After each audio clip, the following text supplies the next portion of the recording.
Welcome to Reality After Show. Jonny Fairplay, Alex Trias, Dan Montchal. We're talking the Challenge USA episode 10. Whew. This is crazy. So I am here on loan. I am waiting for my girlfriend to pull into the driveway, and I'm heading off to Blue Ridge Rock Fest. I got artist passes. Thank you, Fate Destroyer, my buddy Chris. So tonight I got Stone Temple Pilots, Ice Cube, Ghost, Anthrax, Daughtry, Five Finger Death Punch, who I think is the secret surprise band. Anyway, it's craziness. But I could not be here to talk about pegging and Enzo. Oh man, it is the Enzo episode. Maybe not for all the reasons he wants it to be. No, and it is the penultimate episode, which is my favorite thing to say in all of episodes ever. Who knew this fast? So next week we have a supersized episode. I'm guessing no Big Brother on Wednesday. What are they going to do? Oh, they're going to air 5 other times, I'm sure. But yes, I'm guessing a 2-hour finale for DJ's Final, which is all we've been asking for. I would, with this season, I'll be honest, I would be fine with 90 minutes. They are going to find a way to stretch it out, but you have to believe that the fact that they're including another elimination in it as well. It's like, okay, I can sort of deal with that. Let that be like the first 30, 40 minutes, and then then what? That's 60 minutes of a final? It's a 90-minute finale. Yeah, I think that's how it will go, is, you won't see that first elimination last the entire time, but maybe the first 30 to 45 minutes, boom, we're in the final. We're not stretching anything out. I think 30, 35 with commercials. That's fair, because if you figure... they already don't show us what really happens at the house after the elimination. So give us one or two snippets and go right into the next challenge and get that, all started through the first commercial break. Well, since we only have Jonny for this, like, a little bit amount of time, let's cut straight to the preview. Because if you're watching this, you've watched the episode, hopefully on Paramount Plus, because you get to hear all the F-bombs. You won't hear the F-bombs here because, millionaires have told us otherwise. Yeah, I listen to millionaires. There's only one millionaire on this show. Well, there's 3, but only one of them looks like Jesus. Only one of them looks like Jesus Christ. But with the weight, they're going somewhere like cold. Yeah. Like for the final. What's the over/under we want to place on people potentially, for one reason or another, having to quit the final? Ooh, well, as a new and devout Naked and Afraid viewer and Naked and Afraid XL Frozen podcaster, check out the coverage here with Wes. Hypothermia is real, and as you learn on a regular episode of Naked and Afraid, you can get hypothermia in the 50s. So this looks much colder than 50s. This could be like we see on the preview. They can't feel their hands. That's the number one clue that you have hypothermia. Like, I'm pretty sure we heard like at least 2 or 3 people in the preview saying like, I may need to quit. I might need to leave this final. Enzo is quitting. Oh, Enzo's quitting. Enzo's not getting off the helicopter. The issue is most of the final happens during the day, and we have confirmed that to this episode. He's not a daytime player. He is a nighttime player. Nighttime player. And Danny says it's the worst night of his life. So that's where, because he's probably stuck with Enzo. That's where Enzo. You understand sleeping bag with Enzo? I don't know. Okay, what's worse? Enzo Big Spoon, Enzo Little Spoon? Because I feel Enzo Little Spoon, he's going to back up on you a little bit. Maybe a little bit. I don't know. I think they're equally bad. Yeah, because I think he backs up on you, but we're all like, he's bigger than all of us. Like, I feel like if he was Big Spoon, there just might be a little manhandling there too. But the issue though is like the purpose of that in that environment. Like, how much heat is he actually giving out if he's the Big Spoon though? Like yes, is he taller? Sure, but does he have like that good like the fat content to help provide some heat?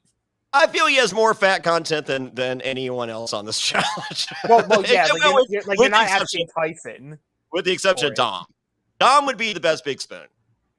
I mean, Dom admits it in this episode. Yeah. Well, not the big spoon part, because don't let his wife hear that. Oh my God! Hey, we got no Kiki reference. No, we did get Kiki. We got one short one. It was one. Yeah, it was very, very quick. Very quick. It was just it was when it was at the beginning of the challenge. When Danny goes like he doesn't usually put himself at risk, and so like this season it's like him doing what he completely doesn't go against. But as his wife Kiki would tell him, you need to go out there and kill it.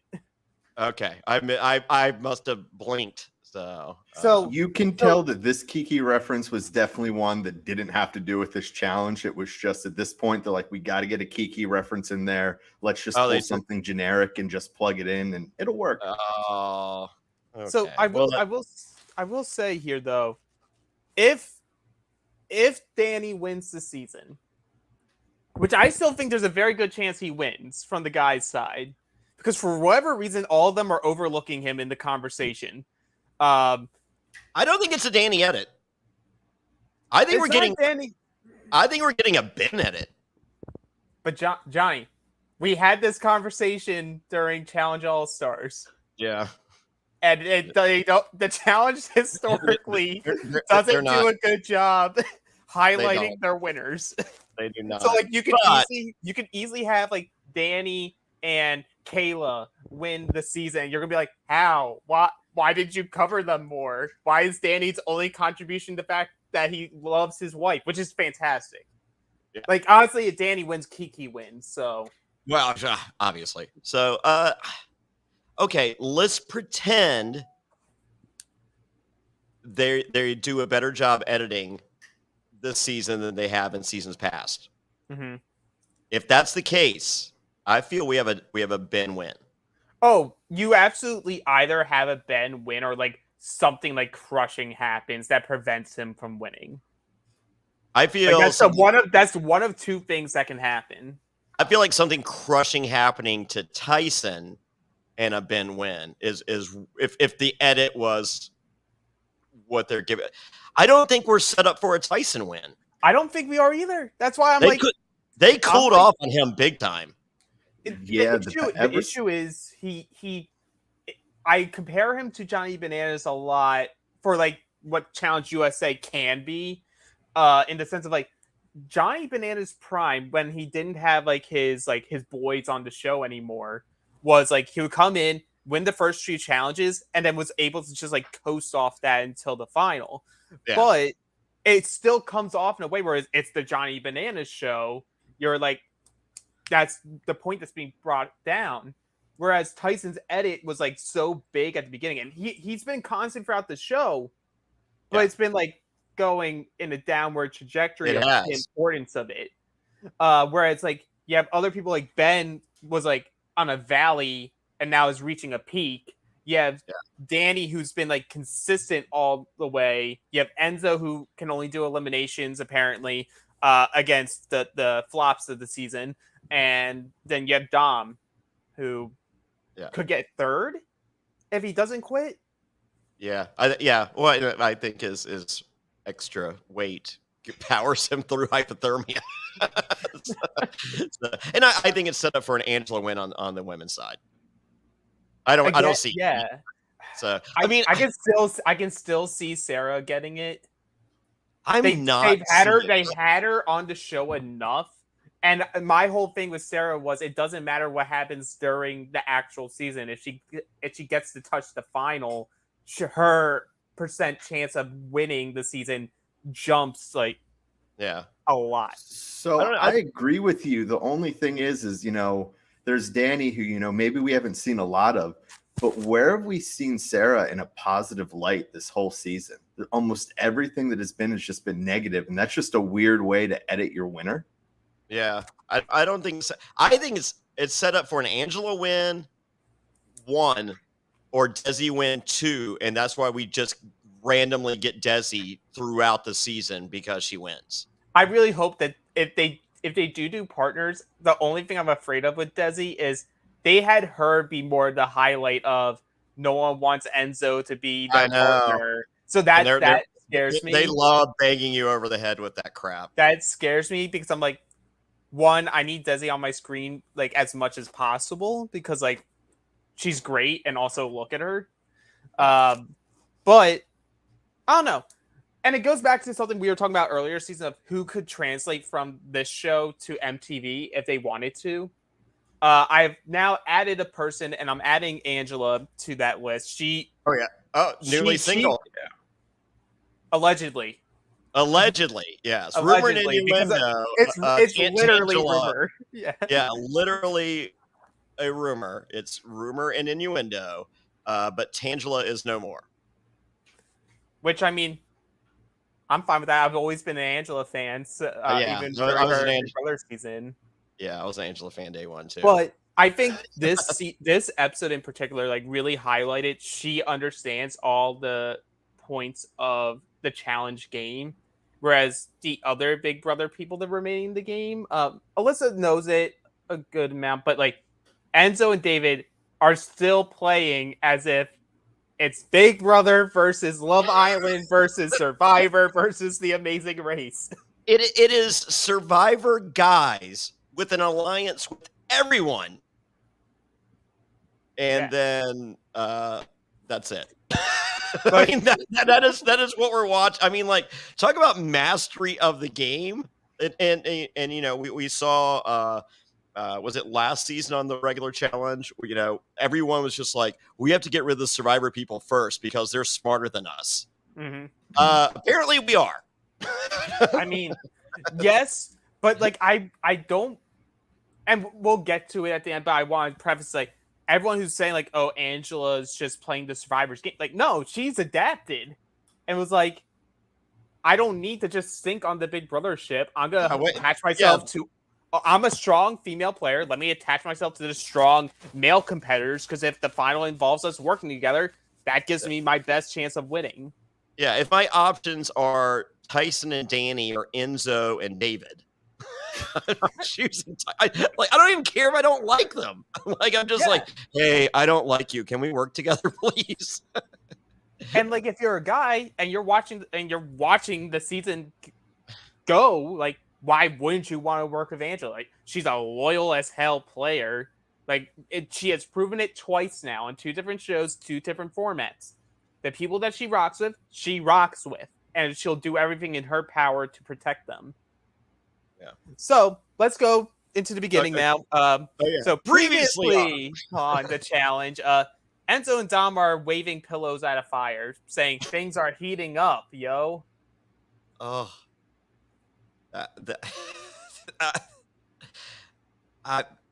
Did they suck the cool out of the room? I mean, like, I like them both. I got nothing but love. But I mean, like, it was like watching your dad and your uncle at, you know, like at the cool kid's birthday party, and it's just like, oh, look at my dad and uncle trying to be cool, and everyone's just like, oh yeah, we saw, yeah, they're not, we saw it.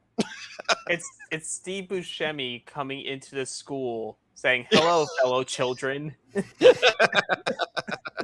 Where was Tom's cool rad skateboard? The prop department still had it. Yes. They're not big on props this season. No pillow, hot tub, cum blanket, and the teapot. Yeah. Well, and so going back to last week's intro where they or was it 2 weeks ago where Leo had the cat, I did hear Leo's explanation of where they got the cat. Oh, okay. Apparently it was on one of their restaurant.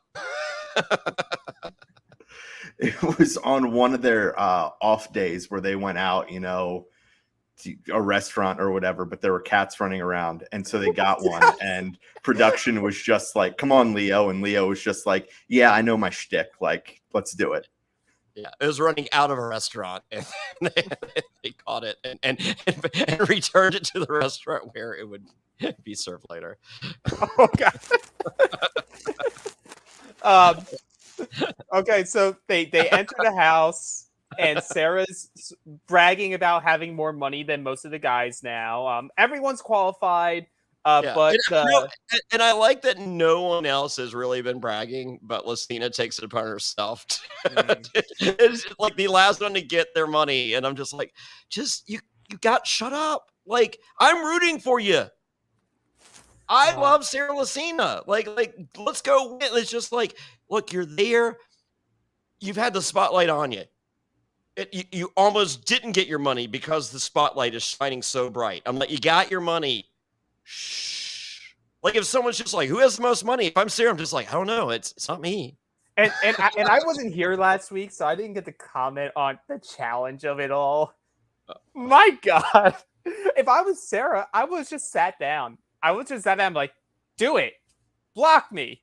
Don't let me make a move. Let me guarantee myself a chance to get money. Like, do it. Let's go. Where it's like, but she provided us amazing television otherwise, but not. They're trying to block me. They're trying to block me. Are they trying to block me?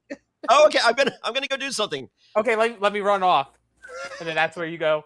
No, I'm saying out this. I'm not doing anything. No, I'm not doing anything. I don't even know where her board is. I can't. I will say it was amazing television though. It was, but I don't think there's any way that Sarah believes that was amazing television. No. It was a big betrayal. Everything's a big betrayal with her. But that's sort of the humor I'm taking from it now. But the Fab Five is dead. Desi's dead to her because she didn't get what she wanted, even though she's in the final. But let's still work with her. No, she's not working with her. She's working with Justine and Kayla. We'll play nice, but we'll always remember. And if I'm like Justine and Kayla, I'm like, oh yeah, of course, yeah. I'm like, you didn't do it to me, and you got your money, okay? But how pumped is Justine and Kayla to be like, all right, we're all in Alliance Sarah, just naming it after her. I think they like her.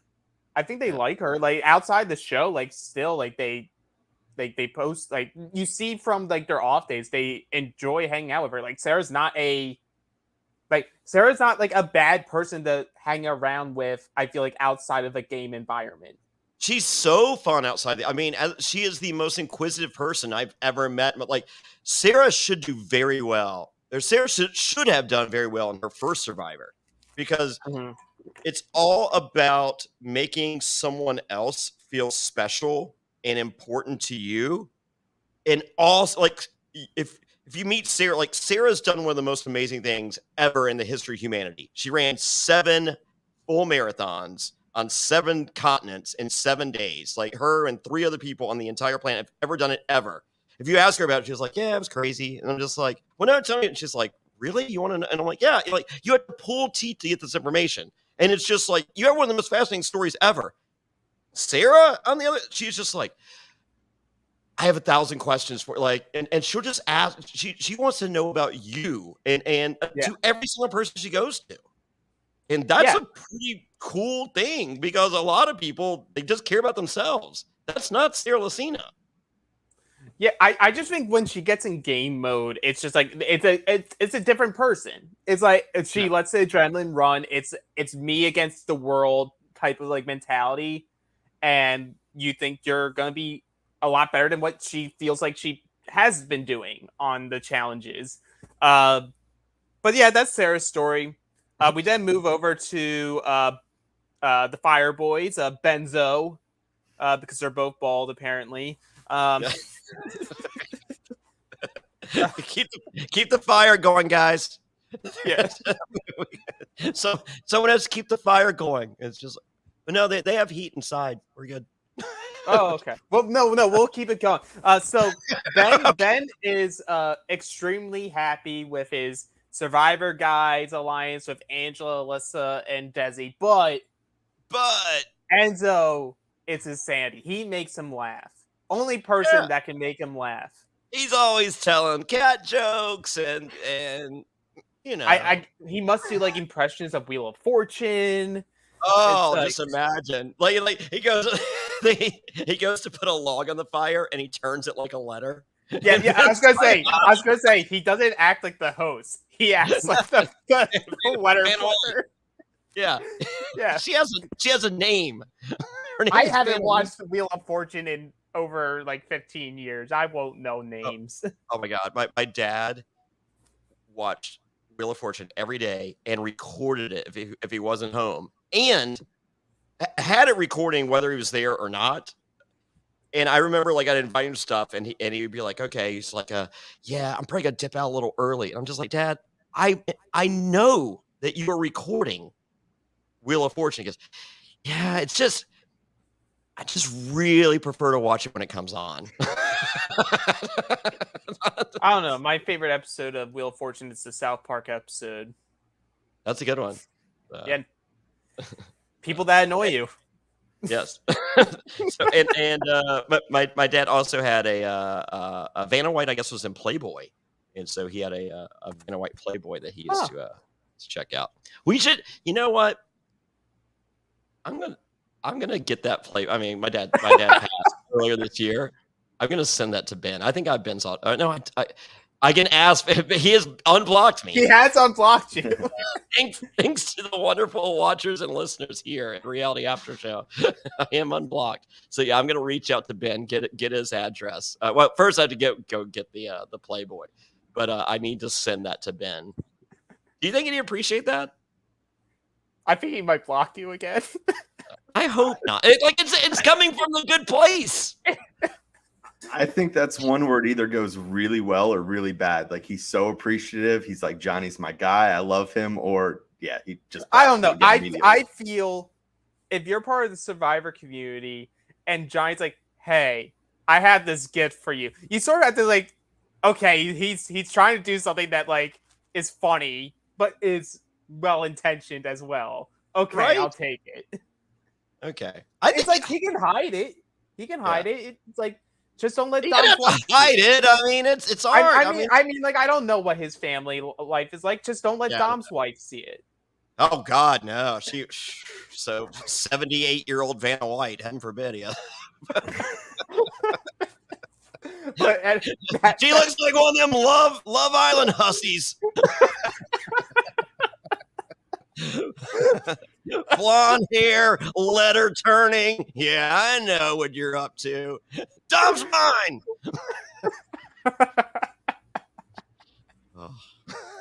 Love Island hussies. That should have been the name of their alliance. Hey, Challenge USA, we're giving you material here. We know you're listening. We know you need it. Okay, so we get to Enzo now, and it's like Enzo sort of like talking about like I'm the oldest person here. My body like doesn't have as much give as the others, but it's my heart that's gonna keep me going. And you're like, okay, he's going into the arena, but is he winning?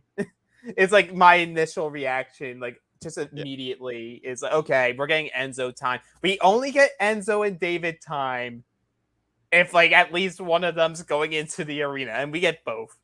Yeah. So, and as we learned from Angela, it is not the David show.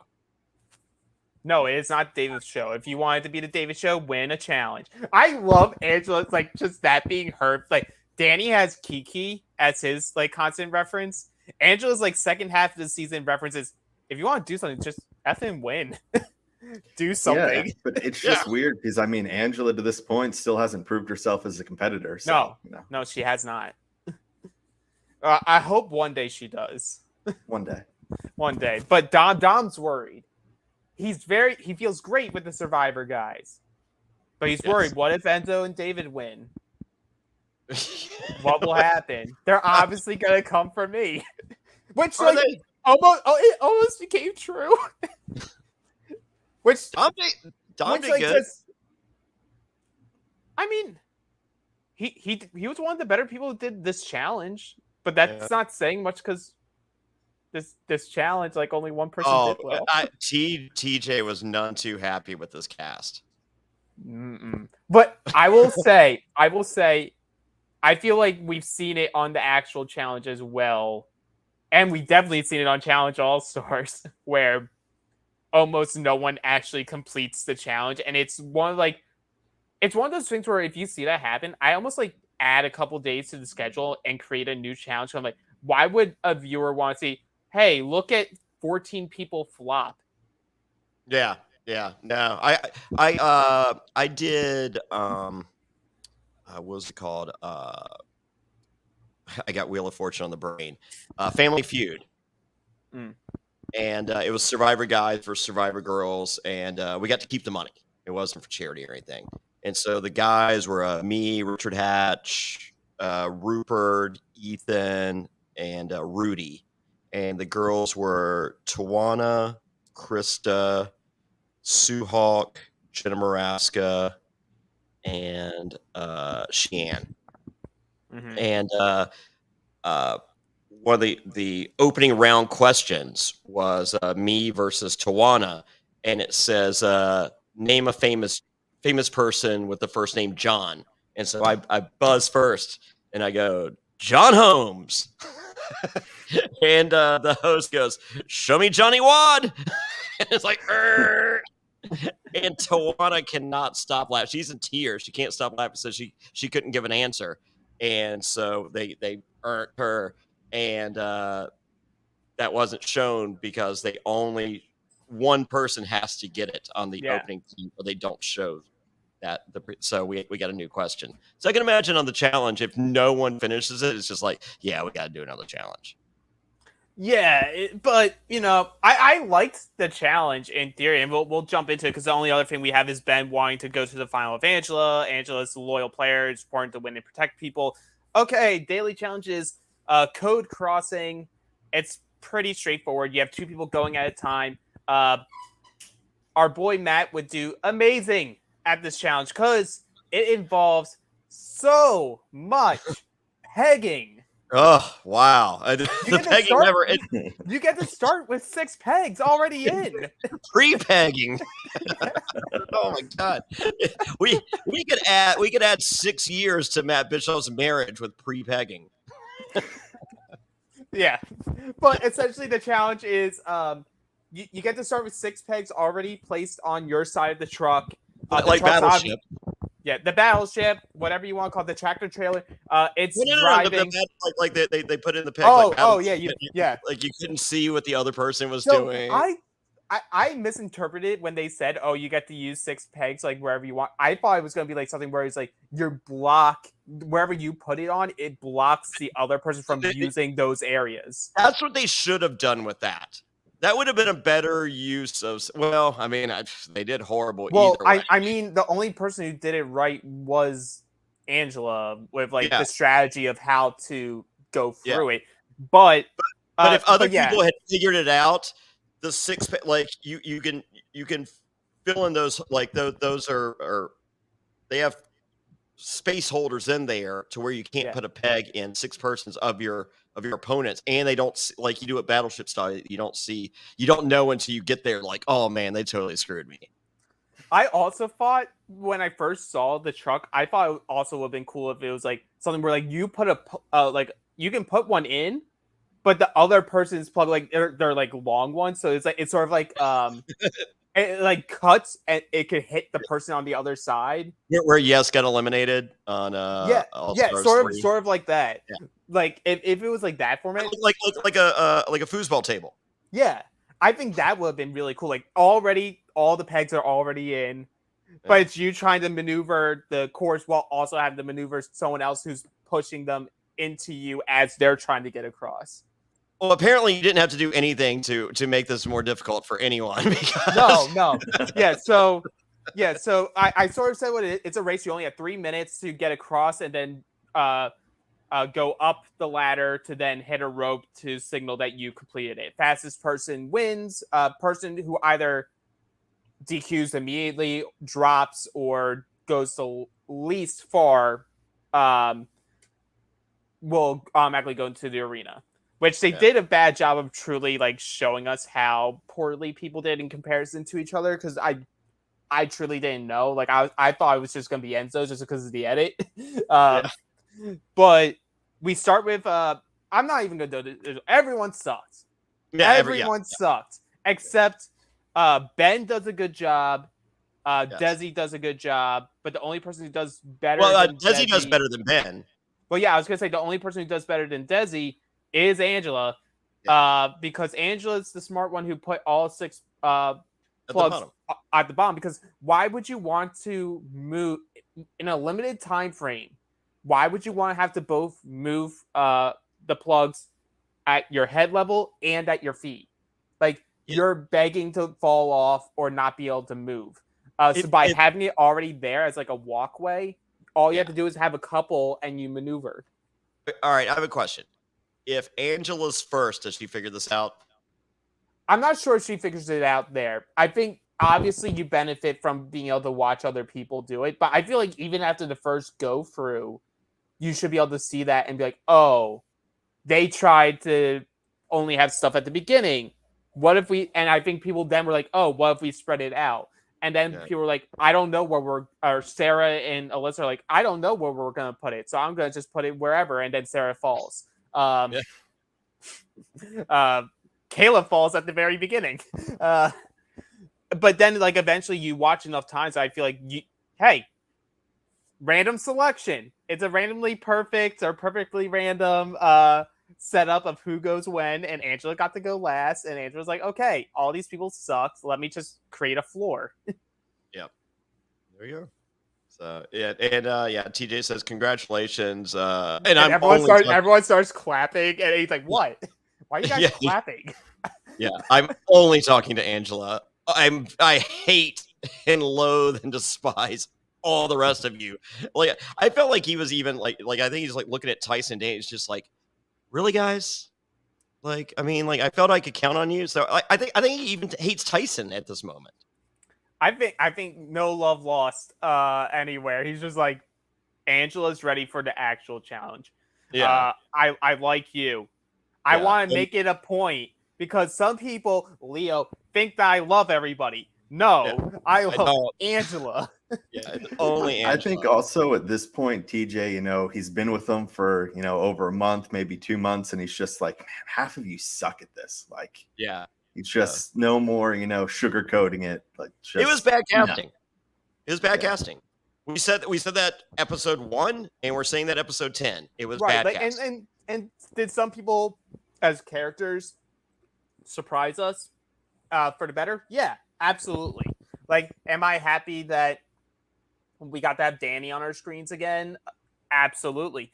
But like, do I think Enzo should have been there? No.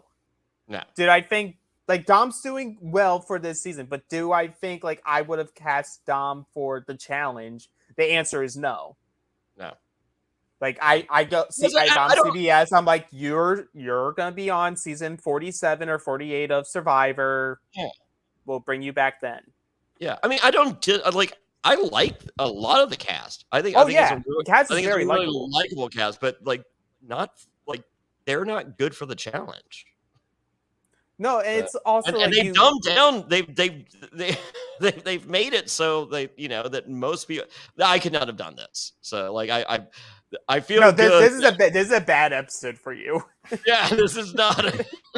Oh my god! Like I might be in an elimination. Yeah. No, you can swim. You can swim. Angela's targeting people who couldn't swim. Okay, but I mean, or not just swim, but couldn't be reliable in a final. And I'm definitely reliable in a final. You run, so maybe Dom gets thrown there. But let's say I finish last on this. I'm in the eliminator. I don't beat Enzo or David in this elimination. I don't know. You might still beat David based off his decision making. Wow. which was totally David. Quite questionable. I saw someone tweet this earlier today. They did this like the picture shots, comparing him doing the jump shot at round 5 to Carlton in the episode where he is on the basketball team for Bel Air Academy with Will, and he does a shot. And everyone's like, "What is it gonna go in?" And it just goes wide right.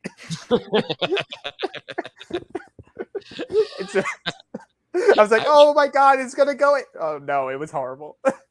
I so wish they purchased the right to that to put it in right there.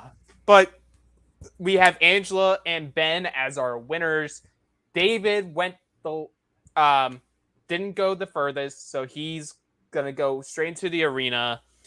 A lot of stuff happens because there was still over half an episode left by the end of the challenge, and I was shocked. Yeah. I'm like, how the hell is this gonna go for that long? But you know what? When things are a little long, things can also get like a little hairy. And you want, especially those pegs smooth. And you know what? We have someone who can tell us all about how to keep it smooth. Oh, support for Reality After Show is brought to you by Manscaped, who is the best in men's below-the-waist grooming. Their products are precision-engineered tools for your family jewels. Manscaped's Performance Package, the ultimate men's hygiene bundle. Join over 6 million men worldwide who trust Manscaped with this exclusive offer for you. That's right, 20% off and free worldwide shipping with the code SURVIVOR at manscaped.com. If my math's correct, that's about 12 million balls. The Performance Package 4.0 has arrived, and oh man, is it a game changer. Inside this package, you'll find their Lawnmower 4.0 trimmer, Weed Whacker, ear and nose hair trimmer, Crop Preserver ball deodorant, Crop Reviver toner, performance boxer briefs, and a travel bag to hold your goodies. First off, the Lawnmower 4.0, this trimmer is the future of grooming, and dare I say, the greatest ball trimmer ever. Their 4th generation trimmer features a cutting-edge ceramic blade to help reduce grooming accidents thanks to their advanced skin-safe technology. The Lawnmower 4.0 is waterproof and has a 4000K LED spotlight that you need for a more precise shave. Now, I have a dark shower curtain in my bathroom, and I've been looking for the perfect way to shave in the dark, kinda. Guess what? I found it! 4000K LED! No longer a problem. I got perfectly smooth, clean balls thanks to the Lawnmower 4.0. It's time to take care of yourself, so go to manscaped.com and get 20% off and free shipping with the code SURVIVOR. That's 20% off and free shipping at manscaped.com and use the code SURVIVOR. Unlock your confidence and always use the right tools for the job with Manscaped. Thanks for sticking with us through the ad break. And don't forget, for more exclusive Reality After Show coverage, visit realitypatron.com. That's reality, Patron.com. Thank you, Manscaped. I'm out of here, guys. See you, Johnny. See you, Johnny. You guys, everyone, enjoy the rest. I'll see you next week for the finale, and also we got lots of Survivor cast assessments coming next week. It's going to be fully loaded. Get ready. Thank you. Let us know what's going to happen. Is Enzo going to make it? Is David going to make it? Who knows? You guys are going to tell us. All right. Bye. Yeah. So Dan, we have we're now back in the deliberation room, whatever they want to call it. I don't know if they ever gave it a name. But we have Angela and Ben talking with David, and you know what? For someone in David's position, David's very confident. He says he's going to send anyone home that you put down there based off who he sees on the table.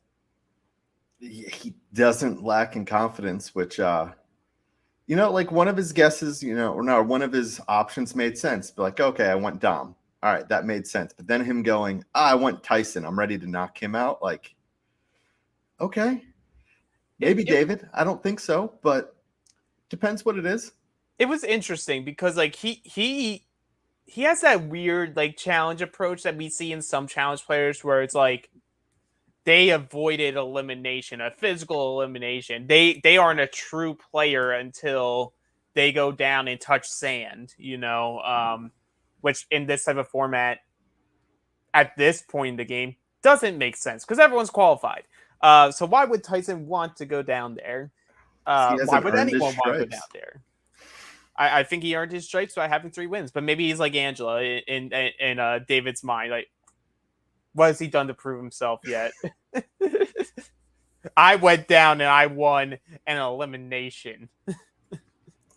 I know. But I mean, if you look at it, he really doesn't have that many options because obviously he doesn't want to go against Enzo.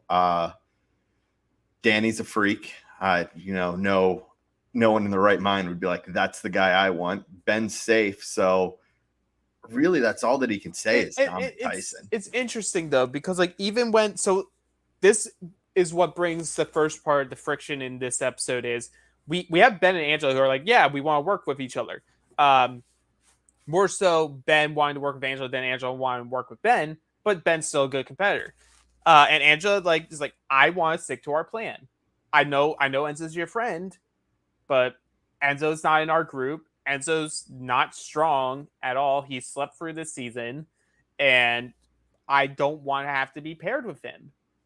And like Ben sort of like gets not upset, but like feels a type of way about it. Because he says in his confessional that this feels like it's becoming Angela's decision and not our decision. So he starts like being a little like non-committal to anything. And I love that Angela just like goes straight to him and be like, could you stop being fake for a minute and just like tell me what you actually think? Because you're giving me nothing. Yeah, I think this is just Ben. I mean, when he has that big decision to make, we've kind of just see him fumble the ball with it. It's just kind of always what he's done. And Johnny and I talked about it a little bit last week when, it was Sarah going in and she just assumed, okay, Desi will give me what I want. And we don't know what would happen would be a tie, but the guess would be, okay, then you have to come in. So doesn't that make, if it's a men's day, the women have more of the power because it's, okay, you're going to have to go down if we can't make a group decision. I'm pretty sure that's confirmed that that's what would have happened if the pair doesn't come to a conclusion together. Now that it's in a single elimination style, that gender will have to go down. So yeah, Angela does hold the power in this situation, Ben, and you sort of just have to understand that. And the other players should also understand that because they should also understand the rules. So like everyone calling Ben Angela's puppet is sort of just like, but why would he want to go against it if he knows Angela's not going to budge, period? She has nothing to risk. She won't go down into the arena if she's not agreeing with Ben. Ben will. Ben risks his game by not agreeing with the other person who won. Exactly. And I mean, and if you've watched any of the season, I mean, they clearly are living it. But we can see that Angela and Tyson are pretty much attached by the hip. They're, each other's number ones in lockstep. So she's not going to say his name. Yeah. But what interested me was Ben saying, I agree with David. The two people I would want to see down there are Tyson. That makes sense. And Dom. Which I'm like, if you're saying, because in the confessional there, he then goes, I'm looking for my game. And I don't need Tyson at the final. That makes sense. Mm-hmm. It's not going to happen, but it makes sense. I would have felt he would, and maybe it's because Dom has won more of the dailies, but I'm like, but how do you not look at Danny and be like, that's a threat to my game if we're both standing in the final? Like a pro level athlete.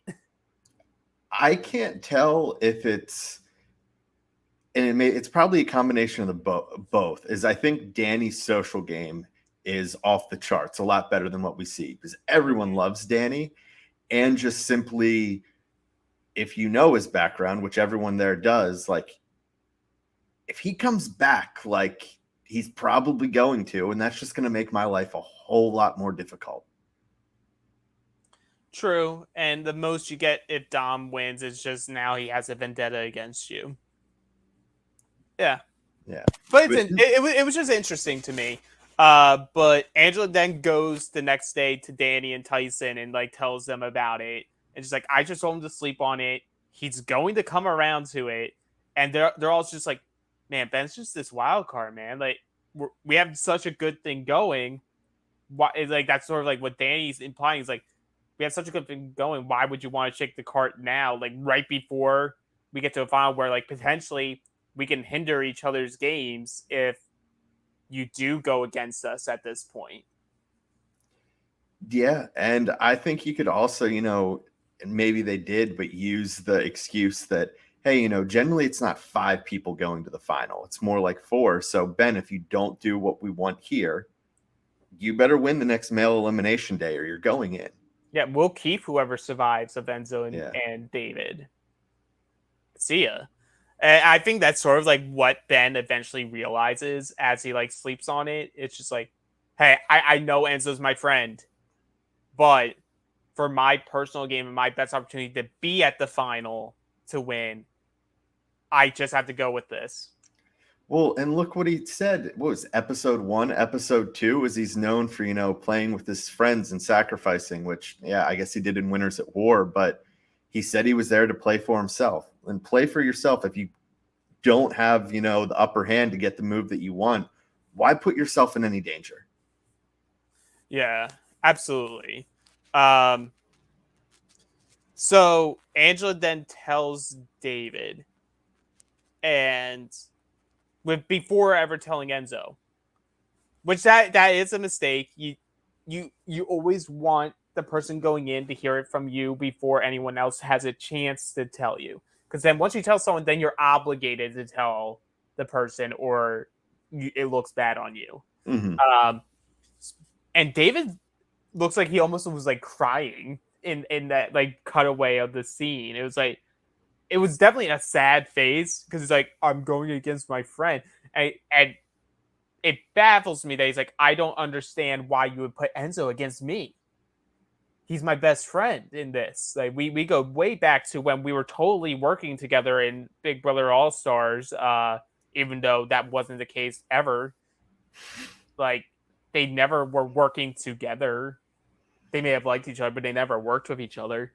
Well, and it's especially like, are you paying attention to what's going like to your surroundings there? Clearly, there's this alliance. I don't.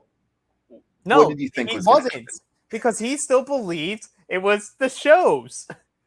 Because you hear him go to like in front of the Survivor people, approaches Alyssa and Angela and goes, I was fighting to protect you guys. Like I was trying to win to protect you. And Angela, like, what do you think I was doing? You came in last. I need to do what's best for my game. Like, just beat Enzo. Yeah, it's at that point, like, David, this isn't a shot at you. You're going in. I'm not the one that's putting you there. You just have to beat whoever's there.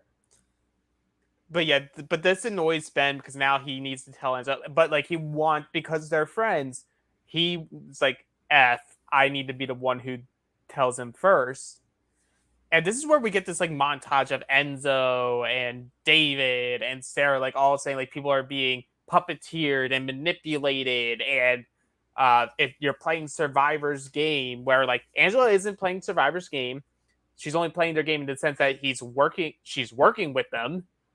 So why wouldn't she be playing a similar game as them? Because she wants those strong people there. And also, what's her other option there? And what's Ben's other option? Yeah, exactly. Like Sarah's saying, I'm losing respect for him. Like, why? He isn't putting you in, even though you always want to go against Enzo in an elimination. So, and even Sarah may not like Tyson anymore or be upset with some of them, but at this point, if there's gonna be any type of partner component going into the final, why would you not want Tyson and Danny there if you're Sarah and you're running with them as opposed to some of the other guys? Well, I guess the whole point of it is like, can I trust the person that I'm running with? And in her mind, she can't trust Tyson. You don't have to trust the person when you're running one leg of the final. Yeah, I'm saying that's like something that people think, though. It's the same level of like, just because you're not working with your friend doesn't mean you can't be friends with them. It's like, it's a very limited mindset. You're like, I don't think I can maintain our friendship, Dan, because we're on opposite sides. It's like, no, you're still my buddy. I would still get a drink with you. It's just that at this point in time, we just aren't working together. Yeah. I do love that when Ben approached Enzo, he's like steaming his shirt. Like, perfect. And he just is standing there and just goes, you're going in.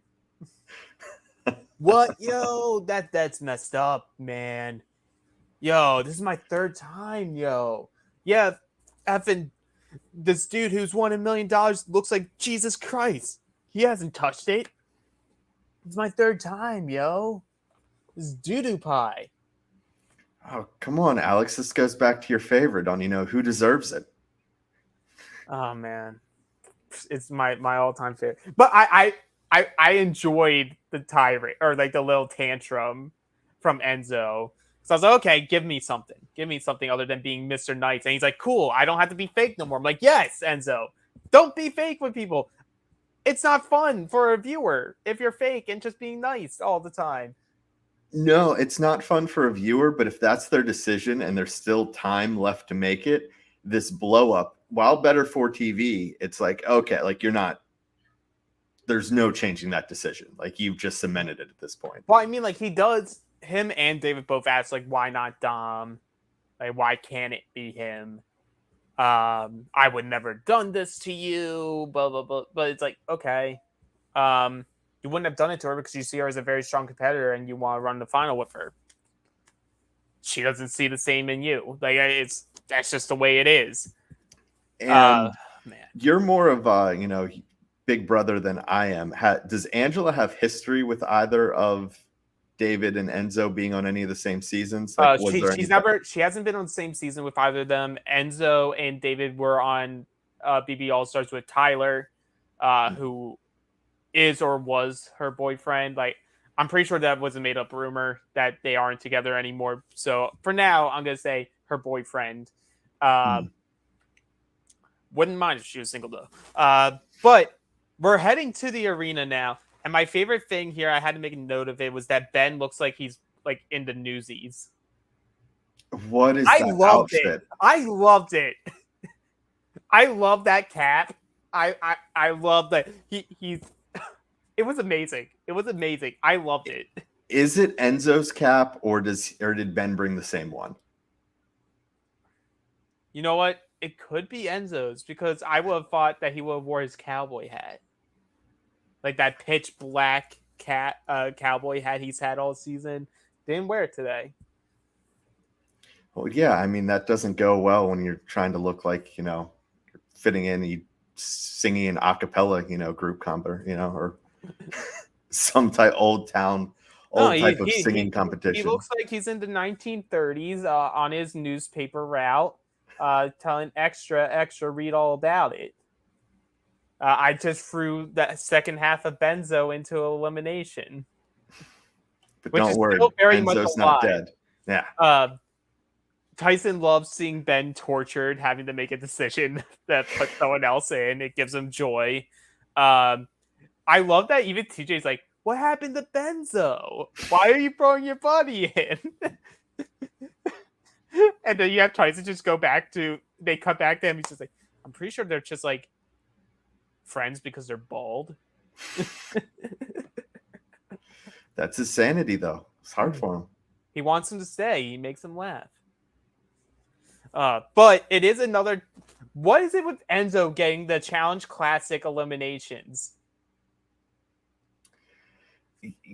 Yeah, well, I mean, minus two classics, and both times we did not get the people we would want to see in this. No, if you were going to take Balls In and Hall Brawl, these are not the people that you want. And you could make the argument that of, all the Hall Brawls and of Balls In, they may have been the worst two eliminations. It was horrible. It was horrible performance-wise. It was amazing comedy. Absolutely. But I just want to put on the record, Cara Maria with her broken hand would have beat both of them in this. This was just pitiful. The biggest move that happens is when in the very first round, Enzo suplexes David out of the ring. Well, yeah, it was just bad. There was no strategy to it. It would have been a lot more interesting because maybe it's varied, but I know other times in the past when the ball's been knocked free, even if it's in the ring, it's dead. And so I feel like if that was the case, I feel like with this type of season, TJ and the producers like, no, we will be here all night if that's the case. We cannot have that happen.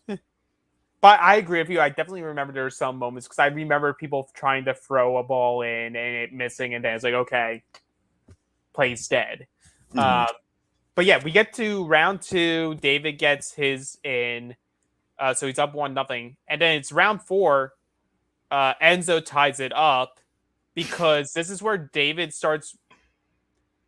It's that weird thing in sports where you play the man and not the ball. And the whole point of these games is to play the ball. And David was too focused on, let me use all of my energy to try to pin Enzo down or toss him around, where the object of this game isn't to hit each other. Mm-mm. The object is get the ball. What if you're on offense? Get the ball into the hole. And, with those freshly shaved balls right there, you using Manscaped, promo code Survivor. They love it when we do that. That's what you want to do, I guess. Teach their own and what their kinks are. But if you're on defense, like the whole point isn't to try to tackle someone or throw them out. It's just poke the ball free. Poke the ball free. It's like, it's rugby, it's rugby. It's soccer. It's like, it's basketball. Get the steal. Hit it out, let the ball get loose, and then just let it get knocked out of the ring at that point. So I feel like that's ultimately David's downfall, is because they're both gassed. A lot of people will be gassed doing 5 rounds of this. Mm-hmm. But on paper, there was no reason why David should have lost this. No, David should have. And plus, I mean, you look at the both times that Enzo scored, like, Enzo didn't have the ball. All he had to do was just knock it out. It wasn't ever, Enzo overpowered him and was able to get all the way to the can and, slam it in. It was the ball got free and David just lost track of what he should have been doing. Yeah, he was dead. But what a David way to go out. So congrats on making your 3rd show somehow. You got a lot farther than anyone thought you would have.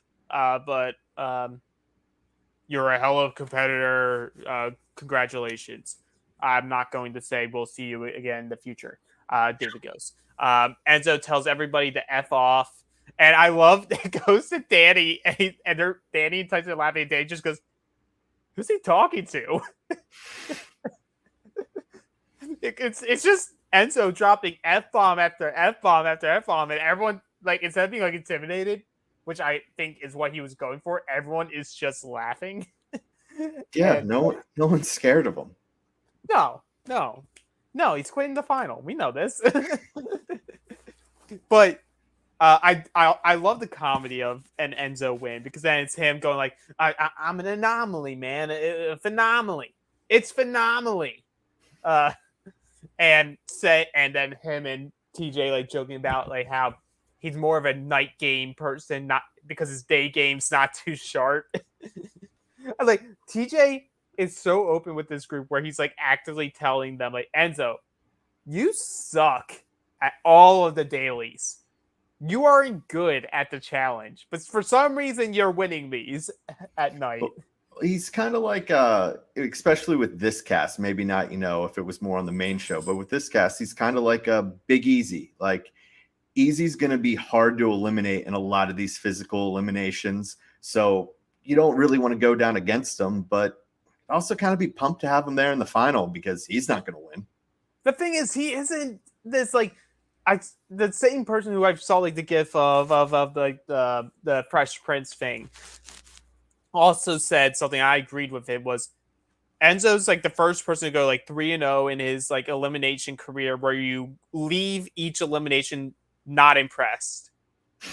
And that's how I feel. Like, I just feel like Enzo is fantastic as like a character, especially when he was on Big Brother. Fantastic character. Seems like very likable. A lot of people love being around him. Good social player. In a show where the competition aspect is so important, he just does not provide it for me. No, not at all. It's just, he's older. He's he's been able to win some of these just based upon being larger. And I mean, he's not that particularly big of a guy. It's just comparatively to this cast he is. And yeah, you can see how he wins, but it's, there'd never be a time where it's just like, I don't want to go down there against Enzo. Absolutely. But like we touched on the preview a little bit. We know at least one girl has to leave before the final starts.